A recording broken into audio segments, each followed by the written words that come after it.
Have you thought about how time is so critical during interviewing and interrogation? Let's look at tip number 42 and talk about the significance of time and time behavior.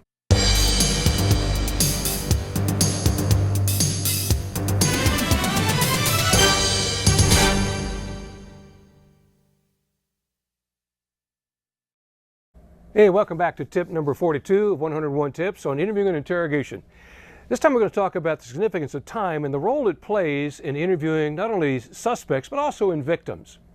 See, part of the process of reality monitoring is people absorb and track and store information based on several tracings, if you will, like recording tracing. For example, there's sight, sound, taste, touch, smell, and so forth, correct? But there's also a tracing that involves cognitive emotional status, but more importantly, time. And time ties all this together in a very complex grid situation.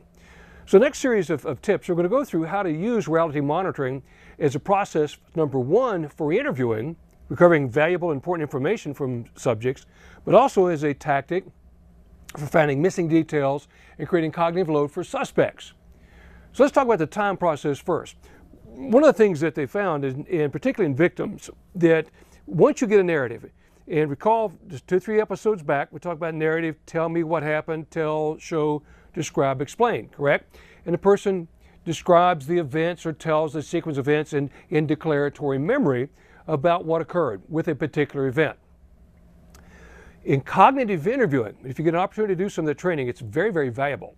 Very, very good stuff. A lot of great research on it. Geisman Fisher and Raymond Saywitz did the work back in the mid-'80s on this. They studied the work. Great stuff. So one of the things you can do with victims is reverse the sequence of events.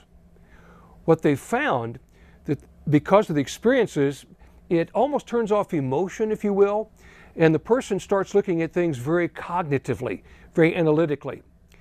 And it enables them, because of being able to go in reverse, they have to rely on each of the little pieces of sensory information input prior to that. So their statements got very, very detailed, content-rich information. So think of the value of what I'm going to share with you and of how to talk with victims and harvesting that important details. It's also critical, very effective tool in dealing with suspects or individuals who are lying. Stromwell, Grunhag, and Hartwig in a research found that the typical strategies that suspects use during interviewing is avoidance strategies involving people, places, and time, particularly when those things are combined together. Being at a time, a certain place, being with a person at a certain time, that type of stuff. What we're going to do is highlight those places, and we're going to create cognitive load for the subject. One of the ways to look for those gaps, when you ask, tell me what happened, etc., and they give the narrative, look for time gaps where they skip blocks of time. For example, after a couple of hours, after a while, before too long, and they kind of skip like a bridge, and they'll skip over that block of time. That's the avoidance behavior we're looking for, one of the tactics. It just involved in time. Now, the other tactics we've talked about, and we'll come back and do those again later. Once I have my subject run the statement all the way through, now what Alden Fry and other researchers have found, when you reverse the sequence of events, it goes contrary to the rehearsed or memorized story of a deceptive subject who's trying to sustain deception. And it jacks up cognitive load to an unbelievable level. I love this tactic. When I first saw this in some of Geisman, Fisher, Raymond's work back in about '86, they noted that deceptive subjects of false stories couldn't do this. And I began deploying it and teaching that concept. Since then, there have been multiple studies showing it's extremely effective in identifying deception, defining the deception points, and increasing the cognitive load for your suspect. Here's how it would work. So after the subject goes to the narrative, okay, Tom, I'm a little confused on part of your story about what happened after you got out of the car. Okay, go back for me just a moment. What was going on right before that? And have them go in reverse. When you do this, don't help them. Don't point out the deception. Right now we're trying to find the hot spots. We'll do the deception attack later on. I want to find those places so I can marshal my resources to just those points. So Tom, go back to the part, what happened just before that? Okay, and then when the lady was screaming and her boyfriend was trying to keep her quiet because he thought the bad guy was going to pistol whip her. Okay, you remember that part? Okay. Tell me about that part. What was happening right before that?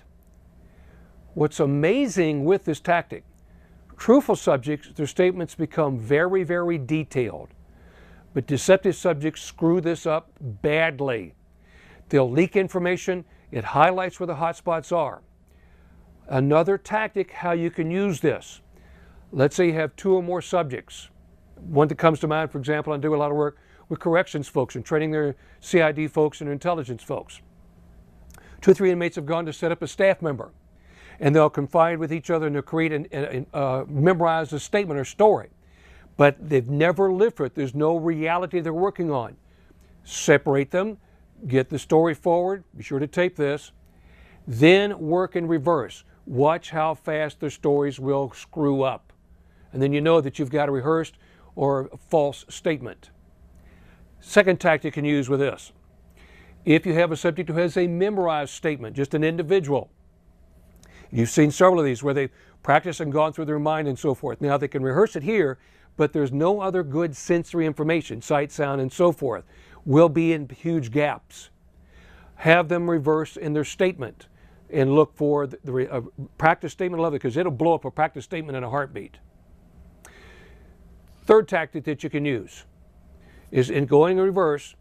If you have a confession, once you get a confession from the subject and you describe the sequence of events, have them go reverse as a final check, go reverse back through the confession. It's a good way to test to make sure the confession is not false, there's not false information, somebody has contaminated them, or some important information and detail is let out. So use this time cop tactic. Very effective. It's one of my favorite techniques that I use. Now, for more information on that, be sure, by the way, go ahead and hit the like button down below. Be sure to share the link there. Go back to the YouTube page. There's a share. Drop this an email. Pass this along to other folks so they can also take advantage of this information. Be sure to subscribe and link them folks to the other subscribe button also. But in the Pocket Guide, I go through this in detail of how you can use this time cop tactic. How you do a forward statement, then look in reverse sequence for it. Very effective. So take a look at that as a good resource to add to your knowledge base and to your library of skills. Great to be with you. Be safe. See you again when we come back for tip 43.